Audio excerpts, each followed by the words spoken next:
화면을 통해서 봐주시면은 강의 자료가 되겠습니다. 오늘 주제는 인공지능 윤리성 인식이 사회에 미치는 영향과 종교적 쟁점에 대한 이야기를 하겠습니다. 제 소개는 이미 너무나 잘해주셔서 감사합니다. 그리고 4차 산업혁명이라고 들어보셨고 지금 현재 우리가 너무 익숙하게 많이들 이야기하고 있는 지금 우리가 살고 있는 시대를 이야기하는 게 제4차 시대라고 합니다. 그런데 그냥 시대라 하지 않고 혁명이라는 말까지 같이 따라붙어요. 제4차 산업혁명 시대라고 지금을 일컬어요. 우리 그 스위스에서 매년 초 1월에 스위스 다보스에서 경제 포럼을 하잖아요. 그 팬데믹 시기에 2년 거의 3년간 그 다보스 포럼이 이루어지지가 않았습니다. 물론 이제 줌을 통해서 온라인으로 진행은 됐는데 올해 처음으로 3년 만에 다보스 포럼이 또 오프라인으로 진행이 됐습니다. 거의 정확하게는 2년 5개월 만에 다보스에 모여서 세계 경제 전문가, 문화인, 사회 각 분야의 전문가들이 모여서 포럼이 이루어졌었는데 매해 어젠다가 지금 몇 년째 올해 포함해서 몇 년째 이 다보스 포럼에서 어젠다가 되고 있는 부분 안에 핵심 기술이 들어있기를 지금 오늘 다루고자 하는 인공지능이 들어갑니다. 물론 이제 올해 같은 경우는 가장 이슈가 되고 있는 게 사실 우리 너무나 아프게 지금 보고 있는 우크라이나 사태. 다보스 포럼에서도 첫 번째 어젠다를 우크라이나 사태로 본 세계 협력의 중요성입니다. 첫 번째 어젠다는. 그리고 두 번째가 기후, 식량, 에너지 등 세 가지 어떤 상호 연관 위기에 대해서 포럼이 개최되었고요. 여러 가지 논제가 있었는데 여전히 그 중에 하나 이번 포럼에서 이야기됐던 게 6가지였는데 마지막 우리의 미래는 디지털에 있다라는 이 어젠다가 또 한 번 이슈가 됐습니다. 이렇듯 전 세계 경제, 문화, 사회 각계각층의 전문가, 지도층 또 어떤 시대적으로 인기가 있는 유명 연예인 들까지 자리를 함께하면서 같이 또 포럼에서 주제화했던 것 중에 하나가 지금 몇 년째 올해까지 빠지지 않고 있는 부분이 이 디지털에 있고요. 그 디지털 안에 핵심 기술이 오늘 이야기하고 있는 인공지능에 대한 이야기입니다. 지금 다보스 포럼의 회장님 같은 경우는 그냥 갑자기 생각이 났습니다. 작은가요, 목소리? 괜찮은가요? 예, 그 회장님 같은 경우가 지금 올해 83세세요. 70년에 다보스 포럼이 처음 포럼 발족이 됐는데 올해 벌써 한 50년이 넘었잖아요. 50년간 이 회장님이 직접 포럼의 회장을 맡아서 여전히 너무나 활발하게 이 포럼은 세계적으로 인정이 되고 있는 포럼이죠. 그 안에서 핵심 키워드로 지금 나온 것이 디지털이고 그 디지털 안에 여러 핵심 기술이 있는데 인공지능이 들어간다는 거. 그러다 보니까 또 우리가 현실적으로 피부에 또 이제 몰라서 못 느끼는 부분이 있고 알지만 인공지능이 무엇인지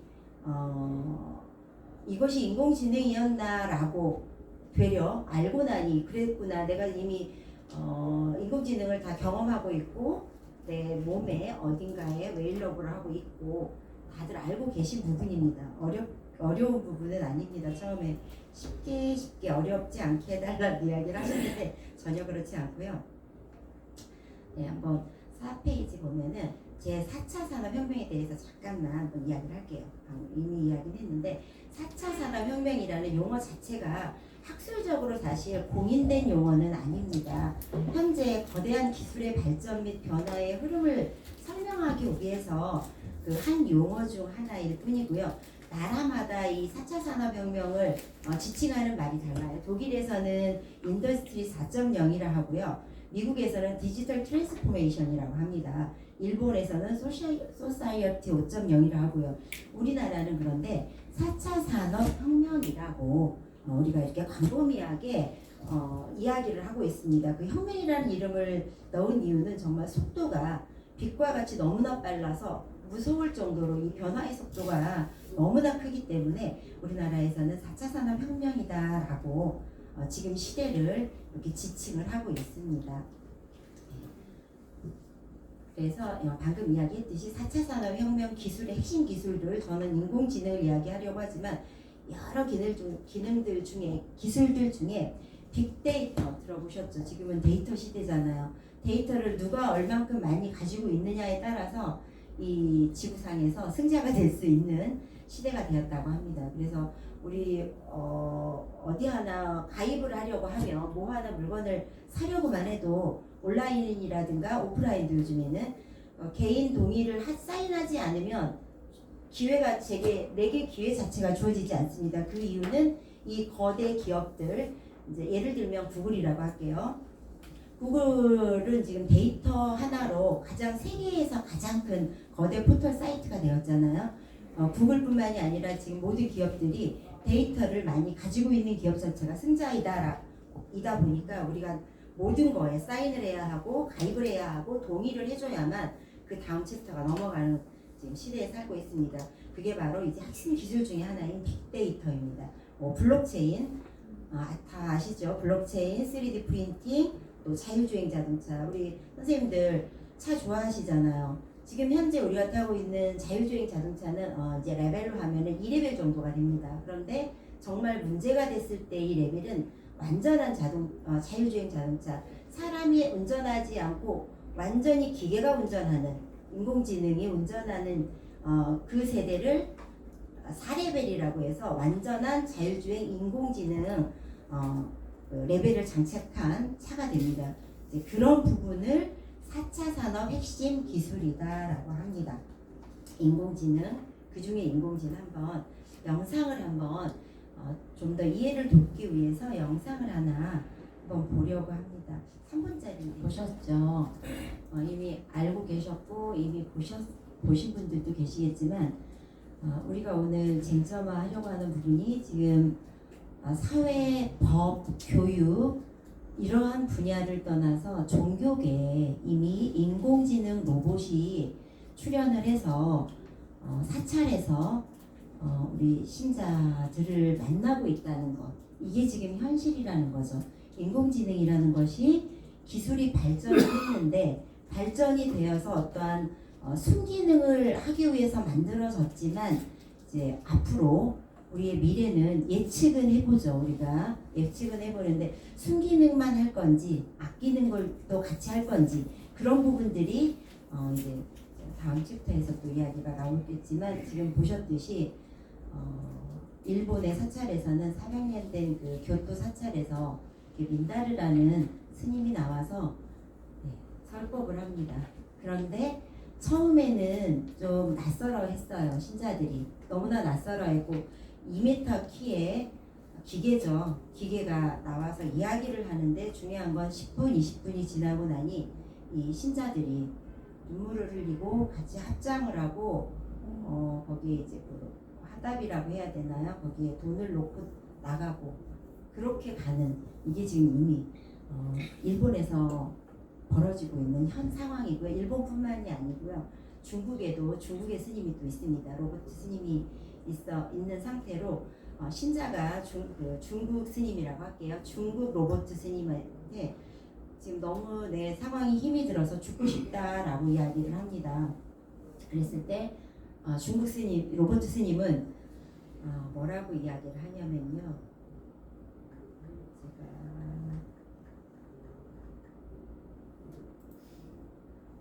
죽고 싶어요 라고 신자가 이야기를 하니 스님이 자기 자신이 세상에서 가장 불쌍한 사람이라 여기지 마십시오 이렇게 이야기를 해요. 이 말은 단지 대답을 한 것이 아니라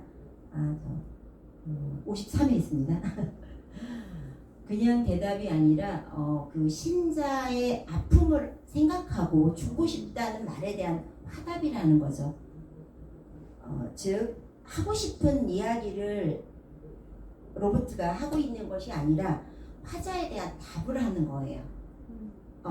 이게 지금 현재 이 기술, 우리가 말하는 인공지능의 기술이 여기까지 일단 와 있다라는 것을 설명하려고 예를 좀 들어드렸고요. 그렇다면 이 인공지능이라는 것이 무엇인지 한번 다시 보겠습니다. 그 사람과 로봇의 경계 8페이지에 사람과 로봇의 경계 인공지능이 출현을 합니다. 지금 막 나타난 것은 아니에요. 우리가 지금 현재 AI, Artificial Intelligence라고 지금은 용어를 이렇게 지칭을 하지만 1950년 벌써 70년 전에 미국의 MIT에서 처음 숫자를 계산하는 로봇이 등장을 합니다. 그 당시에는 그러니까 전자식 컴퓨터예요. 이게 시초예요. 인공지능의 이제 시초가 되는 거예요. 이름은 또 ENIAC입니다. 전자식 컴퓨터로서 ENIAC인데 그리고 62년에 제너럴 모터스에서는 이 로봇을 또 생산을 하기 시작을 합니다. 너무 오래전 얘기인데 우리가 몰랐었죠. 이미 이러한 일들이 50년 전에 진행이 되고 있었습니다. 그리고 1986년에는 일본에서 처음으로 인간 모양의 로봇을 생산을 합니다. 그래서 이 인간 로봇 휴머노이드를 생산을 하는데 2000년이 되어서 이 일본 혼다는 이 로봇에게 이름도 지어줍니다. 아시모라는 이름을 지어서 이 아시모가 2000년에 등장을 합니다. 그래서 로봇의 그 기술과 동작은 점점 발달을 하고 현재로는 사람의 어떤 손가락의 섬세함까지 다 따라잡는 그러한 디자인 기술까지 지금은 발달이 되어 있고요. 기존의 어떤 기계의 딱딱함을 뛰어넘은 상태인 거죠. 지금 현재는 또 이 사람의 피부와 또 체온까지도 모두 사람의 36.5도의 체온을 넣어서 피부에 이 스킨 감촉까지 주는 화학 물질로 이미 그 아까 보셨던 그 기계 모양 겉에다 다 장착을 해서 누가 봐도 언뜻 보면 그냥 사람인 거죠. 그리고 내가 이야기를 하면 내 말에 대답을 하고 상황에 맞는 대답을 하는데 모르고 보면 정말 인공지능인지 모르기 때문에 지금 현재 우리가 보게 되는 이 인공지능 같은 경우는 그래서 머리도 이 내부도 다 이렇게 공개를 하고 있습니다. 우리가 착각을 일으킬 수가 있는 상황까지 됐기 때문에 우리가 기계라는 것을 인지시키기 위해서 아무것도 머리고 피부고 다 보이는 거예요. 기계체로 방금 보셨듯이. 그러면서 2016년에는 우리 다 아시죠? 너무나 이슈가 됐었죠. 전 세계에서부터 우리나라 특히 구글의 딥마인드에서 만들어낸 알파고 아시죠? 이세돌과 알파고 인공지능의 바둑 대결이 있었습니다. 이세돌 우리 패했잖아요. 한 번은 이겼죠. 그러나 인공지능 알파고가 엄청난 속도와 스킬과 일로 이겨버렸어요. 기계가 사람을 이겨버린 첫 번째 바둑 대국이었습니다. 이 바둑 대국에 있어서의 처음부터 불평등했다는 처음부터 기계와 어떤 그 서로 맞수가 되는 사람과 사람 간의 대결은 아니었지만 인공지능과 사람과의 대결이었지만 처음부터 이거는 그 불합리했다, 평등하지 않은 조건이었다라는 이야기를 여러분들이 지금 가지고 계신 페이퍼에 우리 정청국 이사장님이 자세히 또 설명이 돼 있습니다. 이렇게 어떤 이슈가 한번 나올 때마다 우리뿐만이 아니라 각계각층에서는 이러한 논리들을 지금 현재로는 무엇이 옳고 무엇이 그른지를 모르는 상태입니다. 그래서 이것을 찾아가는 과정 중에 하나, 오늘 이 자리도 그런 작업 중에 하나라고 저는 생각이 들고요. 그래서 방금 이야기했던 그 전자식 애니악은 그냥 이렇게 생겼습니다. 8페이지예요. 그냥 우리가 누가 봐도 그냥 기계인 거죠. 이건 70년 9페이지입니다. 그냥 우리가 알고 있던 너무나 오래된 그죠? 그냥 전자식 컴퓨터, 이게 인공지능의 시초입니다. 애니악이라고 해요, 얘를. 최초로 1946년에 MIT에서 만들어졌고요. 그래서 이런 기술적인 부분은 넘어가겠습니다. 방금 이야기했던 일본의 12페이지. 일본의 그 사람 모양을 한 아시모라는 로봇은 이렇게 생겼습니다. 이거는 2000년에 약 2천억이 2000년도에 20년 전에 이 로봇 아시모를 개발하기 위해서 들인 비용이 2천억 원입니다. 어마어마한 작업을 일본은 이렇게 하고 있었죠. 2000년에. 그리고 이족 보행을 한다라는 거, 로봇가 인공지능이 저렇게 두 다리로 걸으면서 이야기를 하고 그 상황에 맞는 어떤 액션을 취합니다. 이게 이제 일본에서 개발을 한 아시모라는 로봇입니다. 이렇게 인공지능의 개발이 기술의 개발이 고도화되면서 윤리성에 대한 논의가 필요해지는 시대가 됐고요. 그리고 이제 방금 알파고와 이세돌 간의 그 바둑 대전 또한 어떤 불평등했던 것들에 대한 것이 이슈가 되면서 각계각층에서 인공지능의 윤리가 필요하다라는 목소리를 내기 시작합니다. 특히 이제 방금 그 핵심 기술 안에 있었던 자율주행 자동차를 또 예를 한번 들어볼게요. 14페이지예요. 자동차는 우리 전기차 많이 보셨을 거예요. 도로에 그 번호판 파란색 번호판으로 돼 있는 차들 가끔 보시죠. 아직 지금 우리나라에서는 정말 인기예요. 이 테슬라에서 제조되고 있는 그 자율주행 자동차 전기차가 우리나라에 지금 많이 보급이 되고 있고 많이 선호들 하고 있고 특히 이 젊은 친구들 같은 경우는 환경에 대한 문제를 어떻게 보면 사실 우리는 저 또한 기성세대라고 하고요. 기성세대가 만들어온 이 환경의 오염을 젊은 세대들이 되려 그 위험성을 가지고 전기자동차 그리고 수소 환경 오염에 대한 경각심을 젊은 친구들이 더 스스로 이 오블리제를 하려고 노력들을 하고 있는 차원에서 이 테슬라의 전기자동차를 선호하고 있는데 전기자동차가 환경적으로 좋죠. 좀 그런데 이 테슬라뿐만이 아니라 또 의료 서비스에 등장하고 있는 왓슨이라는 IBM에서 만들어진 왓슨 인공지능이 있습니다. 이 왓슨 같은 경우는요. 지금 현재 우리 세브란스에서 이 왓슨을 도입을 해서 같이 의사와 주치의를 도와주고 있는 의료용 로봇이에요. 왓슨은. 근데 이 왓슨의 능력이 어느 정도냐면 초당 100만 권의 책을 분석을 한다고 합니다. 이거 어떡하나요? 우리 할 수 없잖아요. 우리 정말 어떤 석학뿐만이 아니라 두뇌가 맨사에 있는 그 브레인을 가진 분들도 초당 100만 권 분석 안 되잖아요. 그런데 이미 지금 인공지능이 하고 있습니다. 그리고 그 인공지능이 현재 병원에서 우리를 만나고 있습니다. 그리고 또 온라인 쇼핑몰 다들 지금 온라인으로 구매들을 해보셨을 거예요. 그런데 내가 오늘 이 물을 한 병, 산다수를 한 병 샀어요. 온라인으로. 그리고 나서 나갔다가 다시 사이트에 들어갔더니 삼다수 관련한 또 다른 브랜드에서 물이 쫙 나오는 거 경험하셨죠? 저는 삼다수 한 번만 구매를 했는데 다시 온라인에 들어갔더니 모든 물이 다 나옵니다. 팝업으로 뜹니다.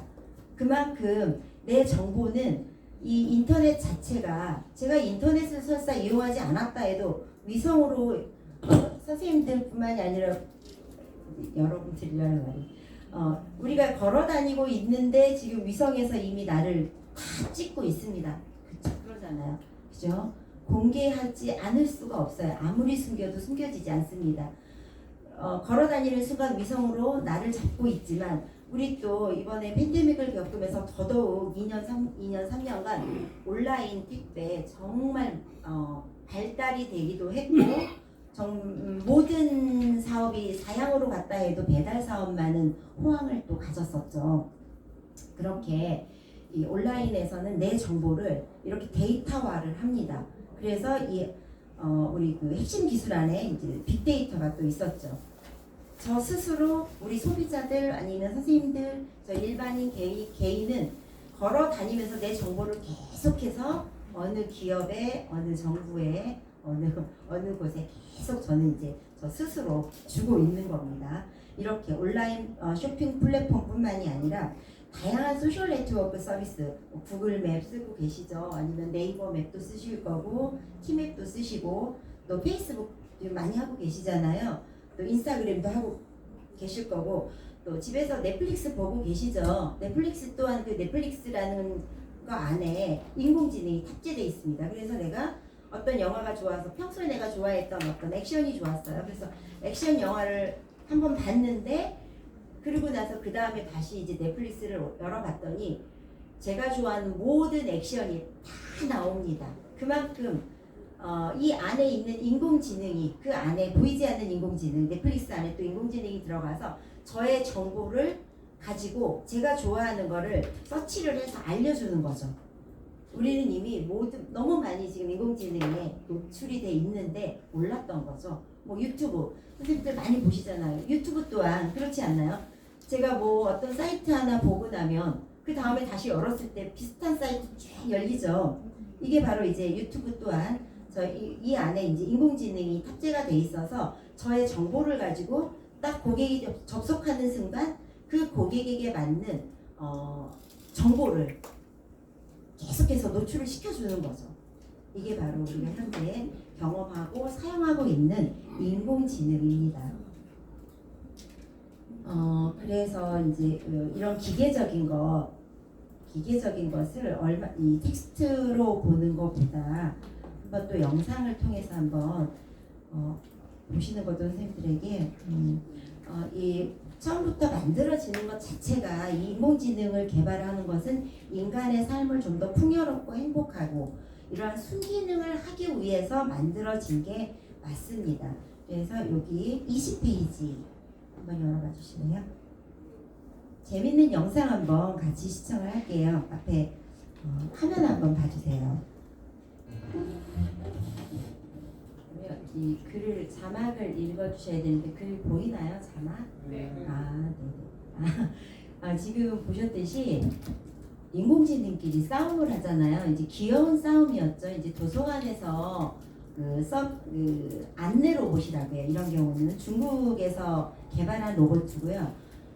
중국의 강소성이라는 도서관에서 안내를 하는 로봇인데 둘이 싸운 거예요. 이거는 뭐 개발자라든가 관리인들이 의도적으로 싸움을 시킨 게 아니고 두 로봇을 그곳에 배치를 했는데 서로 싸우는데 싸우는 이유는 도서관에 입장을 할 때 그 고객이 그러니까 QR 코드를 입력을 해야 되는 거예요. 도서관에 들어가면 그 QR 코드를 서로 그러니까 자기 고객인 양 받으려고 서로 그러는 상황에서 둘이 말싸움을 한 거예요.